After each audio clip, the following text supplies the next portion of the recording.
Mahardika ing tias ing kamardikan. Rahayu, rahayu ingkang samya pinanggih. Nugroho miwaseh wilasaning Gusti mugi tansah kasarira dumateng kita sami.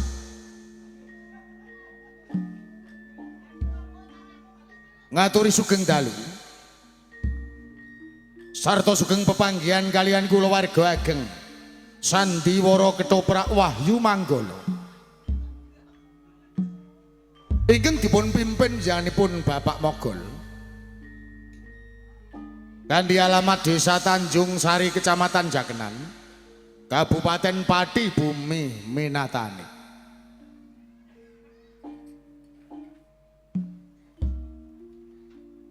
Sasampunipun panjenengan sami kasugata tari gambyong minangka purwakaning pagelaran ing dalu punika. Kepareng ing dalu menika kula warga ageng Wahyu Manggala badhe nyegahaken cariyos ingkang mawi ira-iraan. Babat pesantenan Misteri Randu Gumbala seri perangan Kembang Jaya Wisuda.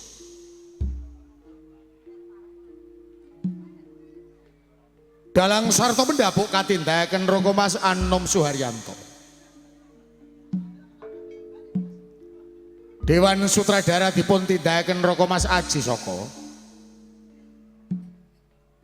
Asisten Sutradara katindakan Dimas Eko Pranoto. Pangeprak katindakan Bapak Suhardi Wondene Pranoto Pakeliran. Dipun tindakaken Dimas Suyono sakonco.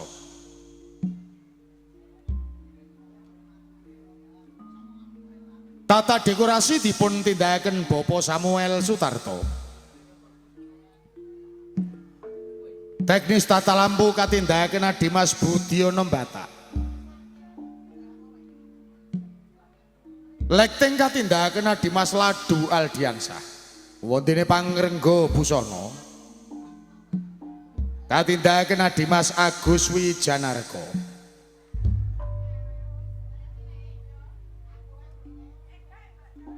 Binarung ungling Kyai Gongso Madularas ingkang dipun pimpin Bapak Keman Widodo. Kanthi pangli ing Swarawati utawi Pesinden dipun tindakaken Ibu Supariana sarta Ibu Kuntari.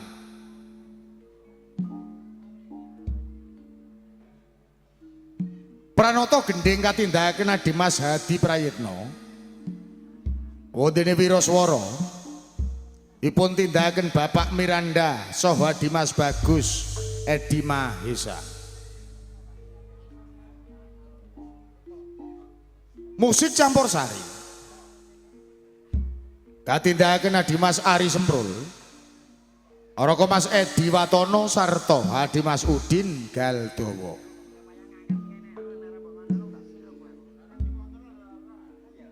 Pagelaran Sandiwara Ketoprak Wahyu Manggala dipun sengguyung WM Audio ingkang dipun pangersani Roko Mas Gentong Kawa.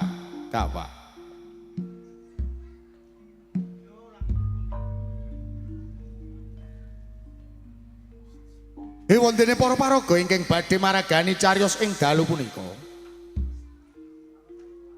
Sepisan gambaraken wonten ing Maja Semi. Raden Kembang Jaya ing dalu menika dipun paragani Adimas Bagong Sutrisno. Dewi Rayung Wulan katindakaken Mas Diah Maharani.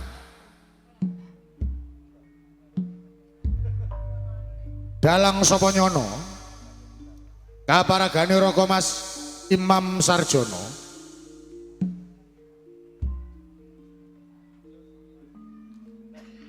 Salajengipun gambaraken wonten ing Kadipaten Carangsaka. Adipati Puspaandum Jaya kaparagane Raka Mas Anom Suharyanto. Pati Mertokusumo katindakaken Raka Mas Andi Prastyo. Kanduruan kapargani Raka Mas Aji Soko.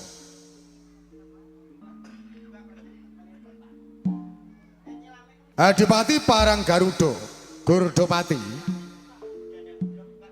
dipun paragani Bapak Begek Ari Warsito. Wondene para prajurit karameaken para seniman Bagus Wahyu Manggala.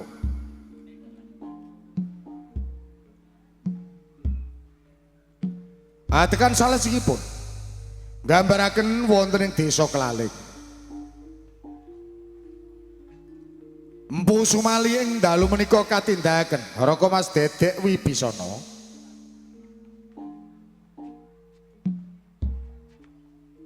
Santi katindakaken Mas Menik Widyawati. Penggedhen Jambean Suralancur kaparagani Raka Mas Yusuf Sutrisno.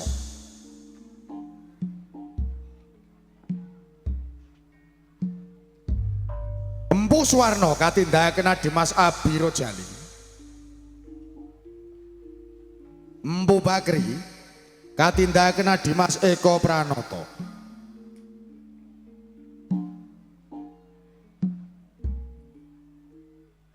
Salajengipun gambaraken wonten ing Alas Kemiri. Gandarwa Raja ing dalu menika dipun paragani Adimas Sabar Sugiyanto.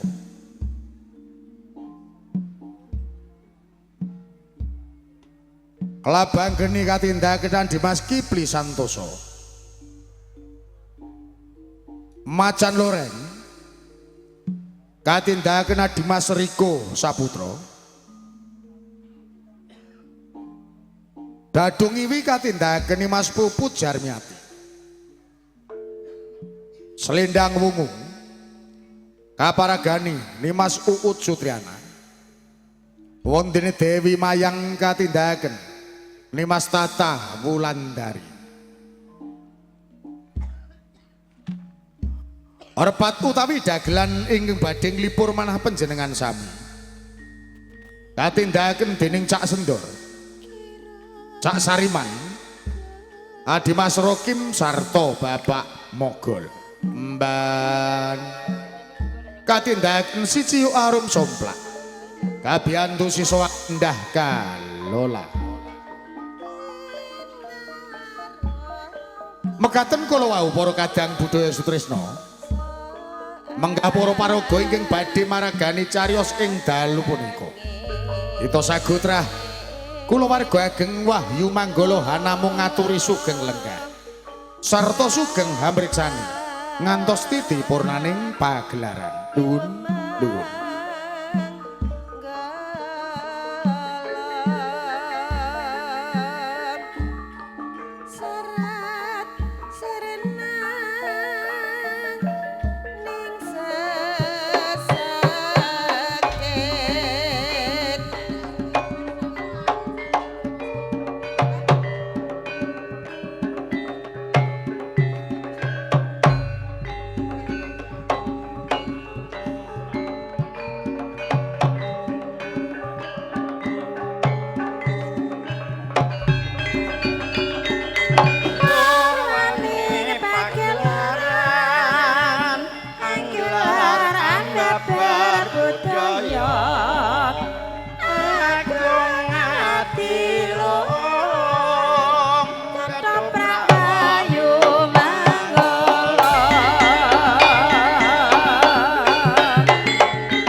memanising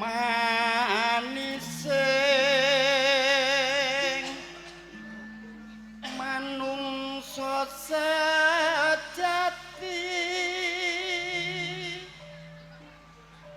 sesantine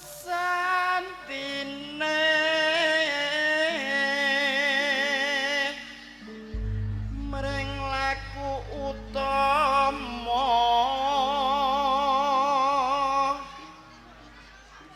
lukita mesu budine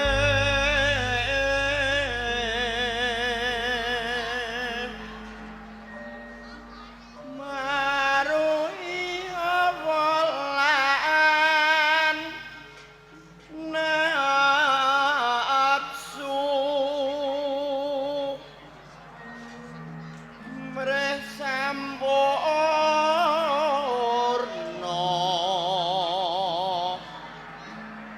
lahir lan batine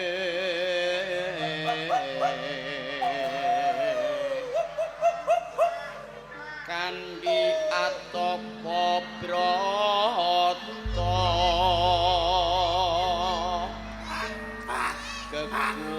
kekulong mreh ayo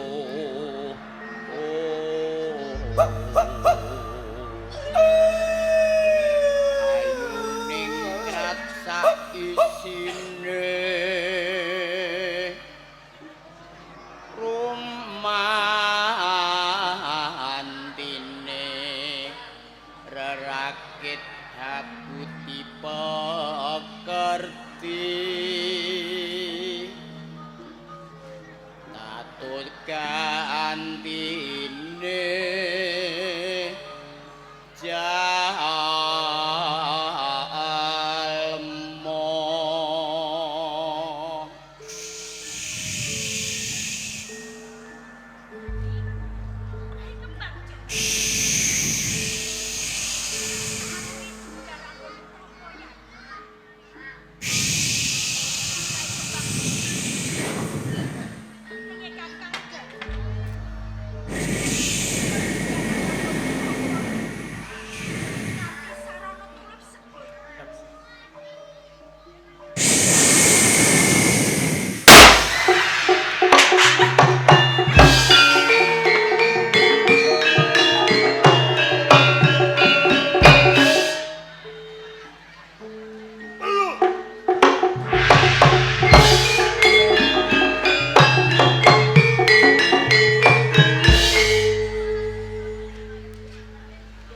Nembih kemawon kula tapa brata.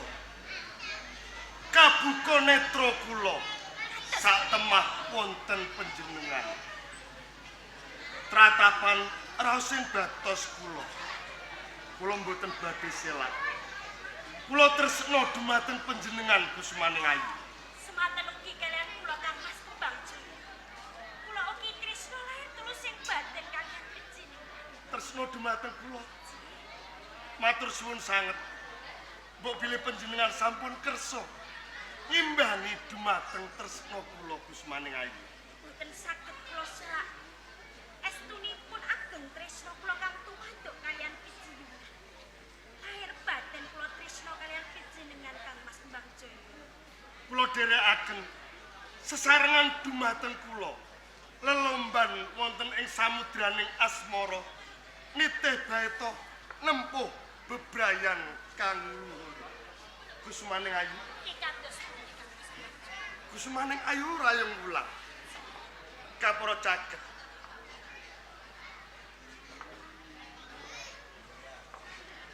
Aku kang ketemanmu yo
Manik Ayu. Menawi kula saged sandingan kalian piyambak ingkang tresnani.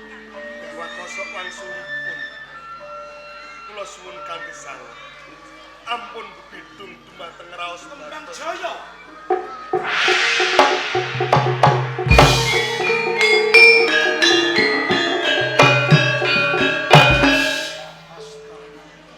Kakang Dalang sapa nyana. Dalam semuanya. Pangapunten ingkang kathah. Mbok bilih kelanjut anggen kula tumindak. Nuwun pangapunten Kakang dalam semuanya. Ki Kembang Jaya. Kakang Dalang sapa nyana. Gusti Putri Rayung Wulan. Si kula Kakang dalam Kok semuanya. tega-tegane sampeyan carem asmara sambune dalang sapa nyono marang Gusti Putri Rayung Wulan. Pangapunten ingkang kathah. Sedaya kala wau mboten jinarakan nembe kemawon kula ngayahi kewajiban kula tapa brata sak temah wonten rawuhipun Kusumaning Ayu Rayung Wulan caket dumateng kula ngantos rumaket laju nukulaken raos tresna wonten salebetipun manah nanging Kakang Dalang sapa nyana panjenengan ampun pas lan sumelang mboten badhe kula lajengaken mbok bilih kula tresna Kusumaning Ayu Rayung Wulan Menika leres Kakang. minangka dados pacanganipun panjenengan Pangapunten. Ini kula menika tidak kados Rayung Wulan Kembang Jaya. Aja duwe penganggep yen Kembang Jaya lan Putri Rayung Wulan padha andum katresnan dalang sapa nyana kuwi nesu. Tenane aku mangestoni.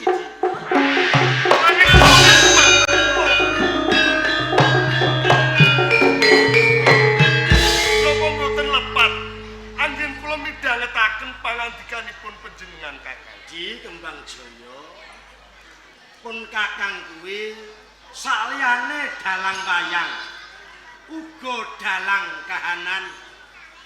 Apa sebabe kakang ora paring duka karo kowe andum katresnan karo Putri Rayung Wulan.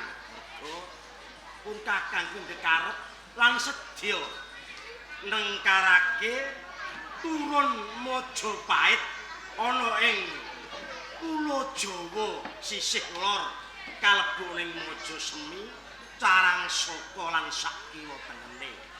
Sangka panyarangku nganggo panca indraku kang angka 6. Rayung Wulan ki tak ibaratke wadah kencana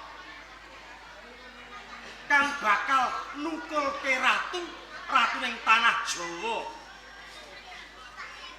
Bakal nukulke lamun to entuk wiji kang pas sangka panyawangku. Wiji kang bakal nurunke ratu ing tanah Jawa ya turune Kembang Jaya.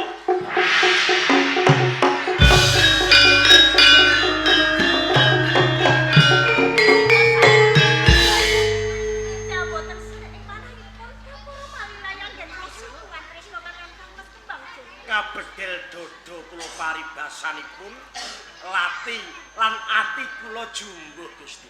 luhur matur suwun sanget Kakang Dalang sapa nyana sampun paring lilah dumateng kula ingkang supados kula sandingan kalih Kusumaning Ayu Rayung Wulan Hari kados ngaten Kangmas Kembang Jaya. Kelampahan kula lan pejaman menika badhe gesang bebrani. Nanging Kakang Dalang sapa Kados pundi Gusti? Nuwun sewu saderengipun. Ingkang paring lilah utawi pangestu menika dite panjenengan. Nanging Kanjeng Rama. Nanging manipun ngantos dinten sak menika kula lan pejampun isih dados kula ning Kanjeng Rama. Kapura Kanjeng Rama menika tasih srek ing manahipun. Kados pundi Kanjeng Rama menika paring lilah kula lan Kangmas Kembang Jaya supados pisan kebrayang. Oh perkawis menika. Gusti Putri sak ilangipun panjenengan Keng Rama nibake Giri Sayembara. Sok sapa wae sing bisa ngundurake panjenengan menawi putri badhe dipun sedhiraken, menawi priya badhe dipun jodohaken. Mila saking menika tiwas kalesan Adi Kembang Jaya gelem ngundurke Rayung Wulan lan kula minangka dadi malingipun dados bebandan wonten ing Carang Soko. Dados bebandan.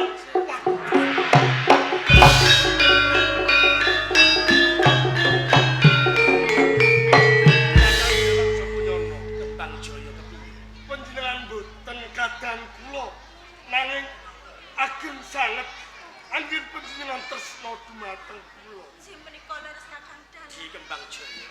Kakang Dalang Senajan to sampeyan Bopo lan Biyu. Sampeyan kula anggep minangka sedulur kula. Sedulur menika tega larane ora bakal tega patine kangge dal kamulyan panjenengan lan turun ing Mojopahit. Kula badhe ngurbanaken kanthi sak lembaring nyawa kula menika mboten wonten ajinipun. mila ganti menika Kakang Dalang sapa nyono Di Kembang Jaya kepiye? sareng kula midhangetaken pangandika panjenengan. Mbok bilih panjenengan badhe mangsulaken perjalanan wonten ing Mojopahit. Kapara wonten ing sisih ler. Ing benjangipun kelampah kula jumeneng nata panjenengan kedah sesarengan mukti wibawa dumateng kula Kakang. Kabeh wis jinaris jodoh pati lan pesti wis kinodrat menungso ora kuwawa bedah kutaning pesti mung padha ndedonga mugi kalis ing rubida widodolir ing sambikala slamet ya. Lajeng benjang menapa panjenengan kula lan kusumaning ayu Rayung Wulan tumuju wonten ing Kabupaten Di Semarang. iki ana tali Jika tanganku talelono dadi bebandan suwanke ning Carang Soko ora sangenteni sesuk dina iki uga aku saged Astunipun aurat sanget. Mbok bilih panjenengan ingkang dados korban ingkang baku aku mitungkas kados lamun to Kembang Jaya Rayung Wulan wis kelakon gegaupan lan keng sira dadi pangarsa tumindaw adil para marta berbudi bawleksana tresnanana kawula ana ing tanah Jawa ya kados ngestokaken.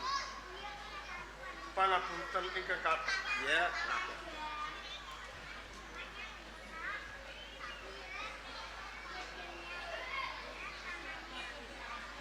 Kula badhe mbudidaya panjenengan ampun patrapan pidana Kakang. Ora sah dadak kesuwen ayo pindhake saning Carang Soko.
sinambi ngrantu dawuh saka ngersaku. Marang Kakang Patih Mertokusumo. Dawuh nang dalem Kanjeng Adipati. Raharja sowane ana pendhata. Pikantuk berkah so pangestu lan dalem. Sowan kula kalis ing sak kara-kara. Namung sugeng kula mugi kunjung. Ya. Ndak tampa liwat puja astu diku kebat tampan. Sanget ing pamundi kawula ndadosaken jejiman. Coba Kakang Patih Mertokusumo matur ngenani kahanan ning Kadipaten Carangsaka saiki kepiye? Kanjeng Adipati Puspanjaya. Estunipun menawi bab panggesanganipun kawula sami ngraosaken nanging kathah keng derek preh atos atas italipun keng putra bidalem Rayong Wulan. Sedaya pinuju konaliti kawula niku sami memuji wonten yasanipun Gusti bilih ingkang putra putri dalem enggal-enggal kondur wonten ing Carangsaka. Yen kaya ngono pratelane jumbuh marang pangangen anengku. Wiwit jabar nggonku bebesanan lan dadi pati parang Garuda. Ilange putraku Rayong Wulan nganti kalenggan iki durung ana pekabaran. Ora kurang-kurang nggonku utusan marang okeng prajurit basan sinebar payung ngupadi ngendi candha ing putraku Rayong Wulan Ewasmana. Babar pisan ora ana pekabaran kang pratelakake ngerti candhake putraku Rayong. Boten benten kalian kula. Kula ugi nderek nyebar payung. Pados sisik melik wonten pundi dunungipun ingkang putra putri Ndara Putri Rayong Wulan nanging nyatanipun ngantos sak menika dereng pikantuk titik larang. Mung kemawon Kanjeng. Ya, kepiye? Mugi-mugi ingkang putra putri boten wonten menapa-menapa. Nanging yen kedelarung sansaya dikes jroning penggalih. Kula boten main kelayan sowan.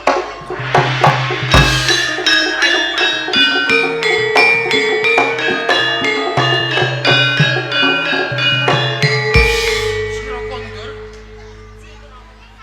ora apa-apa. Boten sakaturing badan. Nuwun sewu. Kepiye? Golek salah. Boten paman kula Rayong Wulan. Panjenengan ninggalaken Carangsaka niku sampun pinten wulan. Yo karo sampun pinten. Lah kok nggih ayem mawon. Lah pripun kok boten anyep? Sapa kok? Kula Kembang Jaya. Kembang Jaya. Ngaten iki. Kurang ajar kowe Kembang Jaya.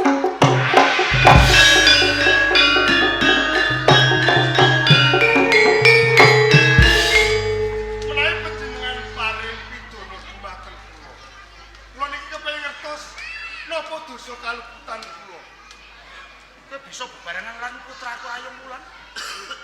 Malah kaporo ingkang mangsulaken kusumane Ayu Rayong Wulan boten wonten sanes namung kula. Inggih menika lan tresna kula ingkang saged mangsulaken kula menika Kembang Jaya. Kembang Jaya. Lan iki Kudune seliramu bebarengan lan putraku Rayong Wulan. Aku ora nampa duka. Sebabe apa? Nalika dedaupaning putraku Rayong Wulan ilang saka palenggane temanten bebarengan lan dalang saka nyono. Ning yo gene baline Rayong Wulan bebarengan lan sliramu. ngaten nggih. Boten cekat namung kalih kula kaporo. Dalang saka nyono wonten sak njawinipun pendapi. Mereka amarga dalang saka nyono luput keng jalari putraku linggar saka Kadipaten Ngaten nggih. aku ngersakaken sowane dalang saka nyono. Nuwun wekdal sawetawis.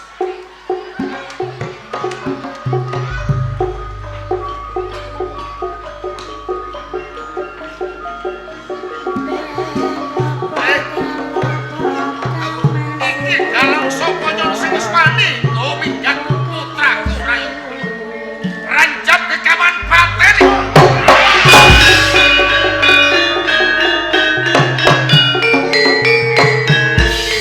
Kula suwun kanthi sanget. Panjenengan ampun paring pidana dumateng dalang sapa nyono. Ngantos kula minggah wonten ing pendhapi agung sarengan kalian dalang sapa nyono.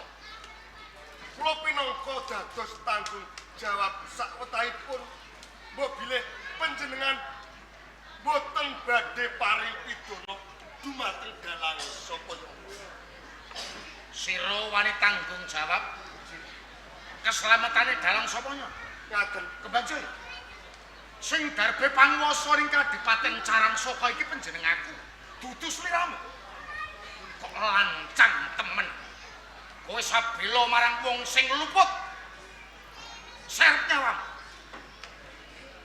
Yen kaya ngono pratelane. Ora luput lamun aku paring pidana marang kowe Kembang Jaya. Kula kandhi kuwi merga kabeh dosa lan lupute dalang saka nyono kowe keng nyong becik kowe mati saka tangan.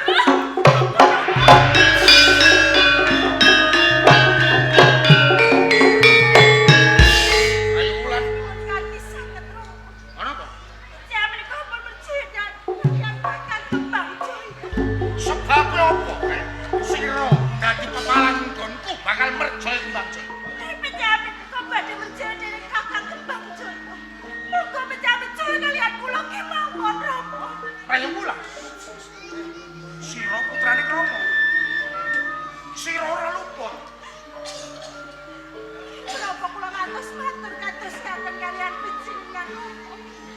Jalaran kula mriku tresna kalian Kembang Jaya Romo. Sira tresna kelawan Kembang Jaya.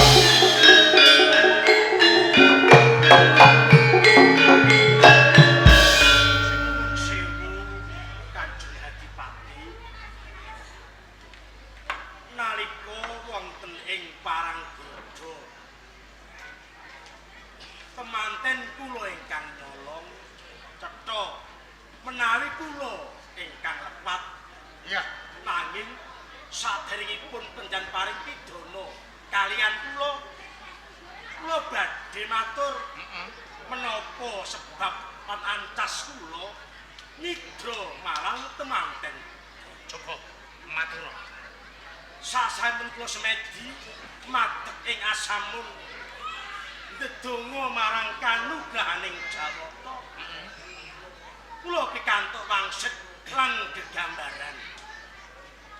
Menawi Putri Rayung Wulan menika dipun wastani wajah kencana ya menawi pikantuk wiji ingkang pas badhe nukulaken ratu ing tanah Jawa khususé wonten ing Brangler. Menawi kalampah Putri Rayung Wulan dedaupan kalian Pangeran Josari ing Carangsaka Paranggoda badhe wonten pagedhog Mayangkara Kanjeng. Sing dalang sapa nyono? Paring dawuh Aturira. Babar pisan ora mleset nalika panjenenganku munggah ning sanggar Palanggatan nggon pituduhing Jawata.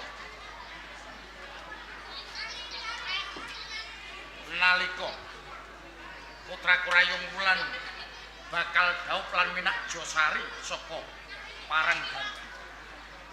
Ing kono Jawata wewentean paring gegambaran ing antaraning Kadipaten Carangsaka tumeka Kadipaten Paranggoda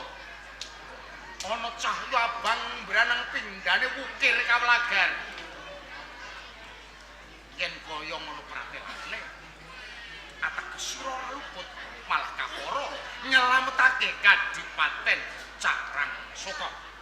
Saking panas kula Kanjeng, Ya, wiji ingkang badhe nyukulaken Ratu Tanah Jawa Brangler boten sanes winjipun Raden Kembang Jaya. mula dadi tandha pitakon. Sira kenggawa rangkat dene tresnaning putraku Rayung Wulan tumiba nyang Kembang Jaya. Ya. Yen kaya ngono pratelane Kembang Jaya, aku yo Paring luwarana bandane dalang sapanya.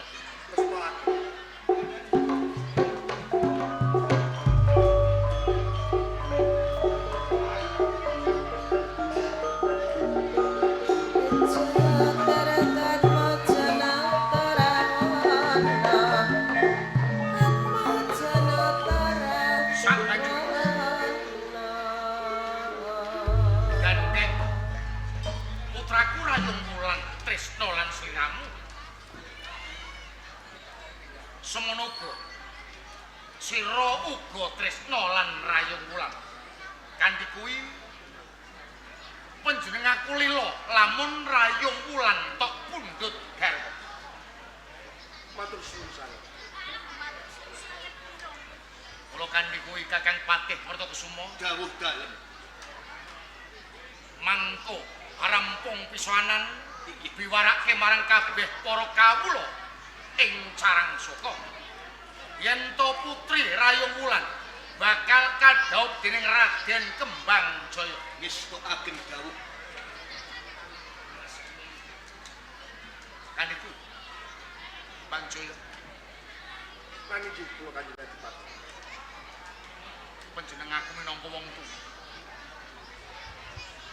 Marga Maja Semi wis ora tetrep. Sira tak wenehi papan ana ing alas kembu. Sisan iki nyuwuna sabiyantu kelawan dalang saka nyonya. Ngaten iki. Tidak. Porto mate. Marang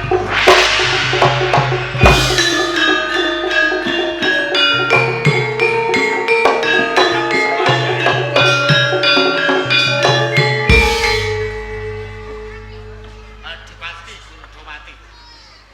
Puspa Handum Jaya kadangku. Gawe kaget kabeh ing padha seba. Panjenengan rawuh ana ing pendhapa Kadipaten Carang Soko. Ya semune ora nduga apa. Ana kabar layu. Kabar layu. Putraku Raden Jayasari seda. Jayasari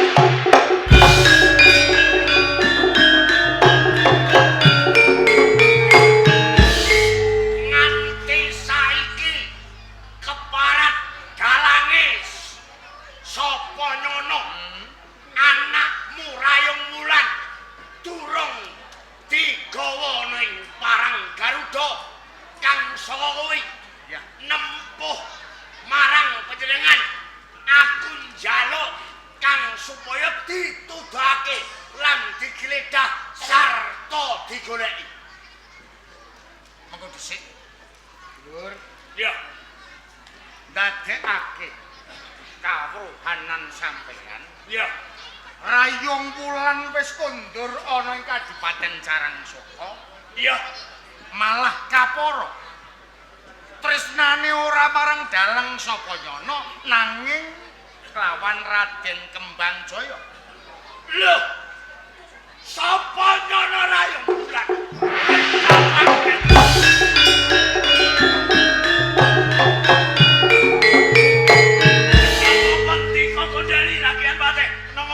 Sampeyan kena duka.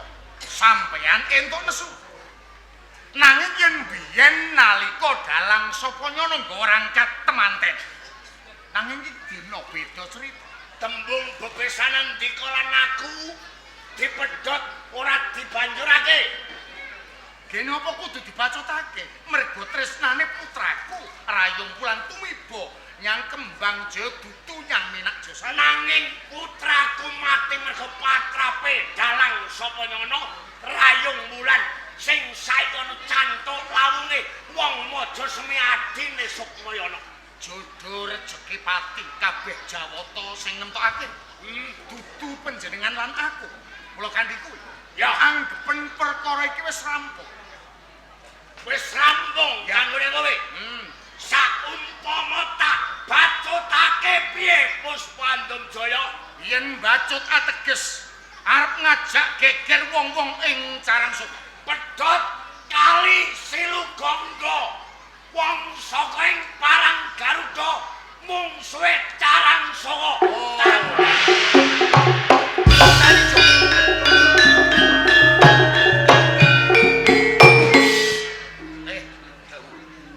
Ngandel piranganing prajurit balik wong-wong saka Parang Garuda.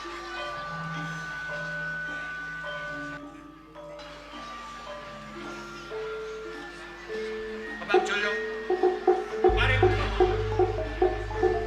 gede cilik iki ditanggung jawab.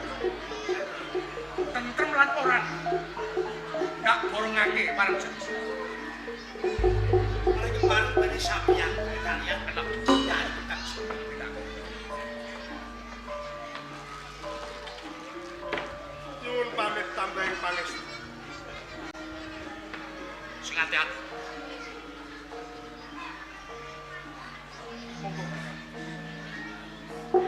Ayo, Ger.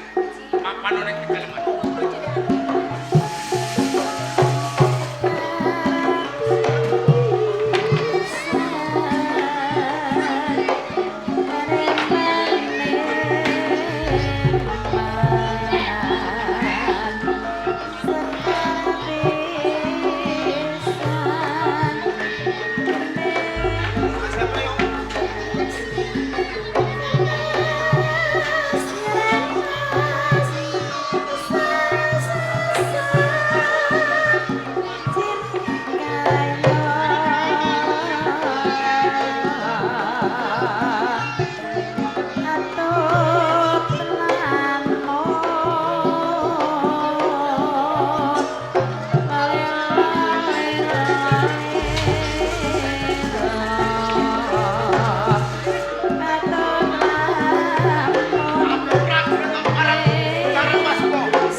Siaga makarya ngesti sanjata lumaksana magita-gita Tandya!